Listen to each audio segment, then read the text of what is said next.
Salam, hər vaxtınız xeyir. Bu gün din toplusundan, yəni 9-cu sinif din toplusundan ismin izahını verəcəm. Choose the line of the nouns in the singular. Təkdə olan isimləri seçirik. Təbii ki, tək və cəm isimləri seçərkən biz ən birinci ismin cəmlənməsi bölməsini və sayılmayan isimləri çox yaxşı bilməliyik ki, burada variantlardan çıxış edib əsl variantı tapa bilək. A variantında foot fit. Biz bilirik ki, foot ayaq deməkdir, fit isə ayaqlar deməkdir. Burada incələr həmişə cəm olurdu. Bunları şagirdlərə demişik. Foot fit burada cəm olacaq. Ona görə burada tək ola bilməz bu variant. B variantında hamısı təkdədir. Leaf, mouse, person. Amma C variantında polis həmişə cəmdə olan isimdir. D variantında goose təkdə, amma geese cəmdədir. Y variantında choose təkdə, cheese isə cəmdədir. Sonu qoşa s-lə bitənlər və x-lə bitənlər Y variantındakı phonetics və progress sözlərindəki kimi bunlar hər zaman təkdə olan isimlərdir. Sadəcə olaraq tuz və tiz burada tiz tək cəmdə olduğu üçün Y variantını silmək məcburiyyətindəyik. Cavabımız isə B variantıdır. İkinci suala baxırıq. Burada isə cəm isimlər istəyir bizdən. Money, advice, milk, water və s. bu kimi laqeç sözləri, information sözü. Həmçinin bunlar hər zaman düşən, sayıla bilməyən isimlərdir və burada money və advice sözlərini çıxacağam, çünki bunlar sayılmayan və tək isimlərdir. Goose və geese bilirik ki, incə olan saitlər həmişə cəm hesab olunur. Ona görə burada da təkdir. Cəmləri istədiyi üçün 3, 4 və 6-cı sözlər cəmdədir, amma with sözü buğdadır, bu cəmdə deyil, təkdədir və sayılmayan isimlərdir. 3, 4, 6 cavabımız D variantı.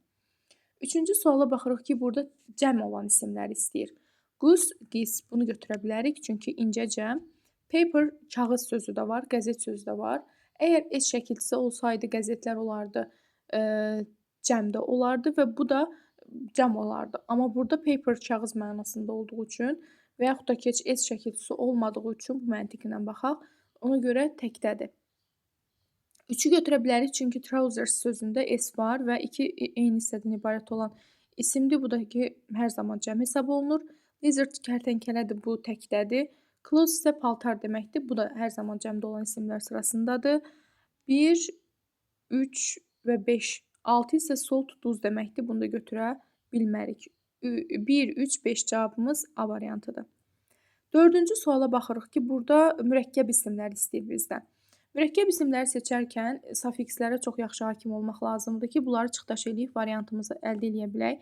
Momentda ment şəkilçidir, tion şəkilçidir, friendshipdə ship şəkilçidir. Friendshipdəki ship şəkilçisini bəzən mürəkkəb isim kimi də ship şəkilçi yox da mürəkkəb isim kimi də götürülə bilər. Təbii ki, bu bir neçə sözün tərkibində olur və onları əzbərləməklə, yadda saxlamaqla çox asanlıqla tapmaq mümkündür. Airshipdir, spaceshipdir, battleshipdir, desertshipdir. Bu kimi sözlər yadda qalarsa, bunlar mürəkkəb isimdir. Yerdə qalanların hamısı zaten düzəltmədir. 2, 4, 5 cavabımız isə D variantıdır. 5-ci sualda isə bizdən mürəkkəb isimləri istəyir. Mürəkkəb isimlər iki sözdən ibarət olmalıdır və belə desək, bizim dildə bunlar bizim dil deyəndə, yəni ingilis dilində bu testləri işləyərkən biz burada şəkilçiləri çıxıb yerdə qalanları mürəkkəb isim kimi götürürük. Məsələn, dom şəkilçidir burada. Sonra baxırıq ki, friendship bayaq dedik şəkilçidir. Ekonomidə iki söz birləşməsi yoxdur. Actor, act, actor. Burada or şəkilçisi, air, or, bunlar şəkilçi hesab olunur. Ona görə də mürəkkəb götürə bilmərik. Cavabımız B variantı. Oilfield biz bildiyimiz kimi neft yatağı deməkdir. Butterfly kəpənək, headache isə baş ağrısı deməkdir. 6-cı suala baxırıq ki, mürəkkəb isimləri istəyir. Burada A variantı olacaq. Niyə A variantı olacaq? İzah verir. Leadership burada təkdə, daha doğrusu düzəltmədir. Ship şəkilçidir. Sonra development, ment şəkilçidir. Sonra hood şəkilçidir. Ment şəkilçidir. Görürsünüz, şəkilçiləri çıxmaqla avtomatik cavabımız yerdə qalacaq A variantı. 7-ci suala baxırıq. 7-ci sualda tək isimlər istəyir. Burada yenə bir şey xatırlatmaq istəyirəm. Qoşa S-lə bitən və X-lə bitən sözlər həmişə təkdə olan sözlərdir və bunu hər dəfə yadda saxlayın ki, çünki testlərdə düşmə ehtimalı yüksək olanlardır. Qoşa S və X-lə bitənlər təkdədir.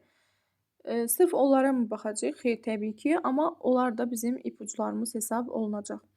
A variantında hər biri təkdədir. Baxıram B variantına. Friends ev çəkicisi görürəm. Mən, men görürəm burada kökdən dəyişmə. Balls S var cəmdədir təbii ki. Scales burada isə tərəzi mənasında 2 eyni hissədən ibarət olan sözdür. Ona görə cəmdə götürmək məcburiyyətindəyik. A variantı isə düzgün cavabımızdır. 8-ci sualda cəmləri istəyir bizdən. Luggage bilirik ki, sayılmayan isimdir. Bunu cəm götürmək düzgün hesab olunmaz.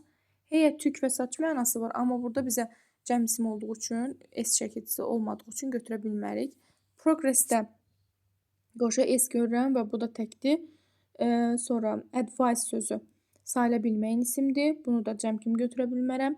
Leaf yarpaqdır. Leaves yarpaqlar deməkdir. Cavabımız Y variantı olacaq. Mouse sıçan deməkdir. Mice sıçanlar deməkdir. Bu da C'dir. Daha doğrusu bu da cəmdir. Foto təkdə, photos cəmdədir. Növbəti sualımız isə yenə tək isimlər istəyir bizdən. Police, kettle təbii ki, bunlar həmişə cəmdə olan isimlərdir. Cavabımız B variantı olacaq.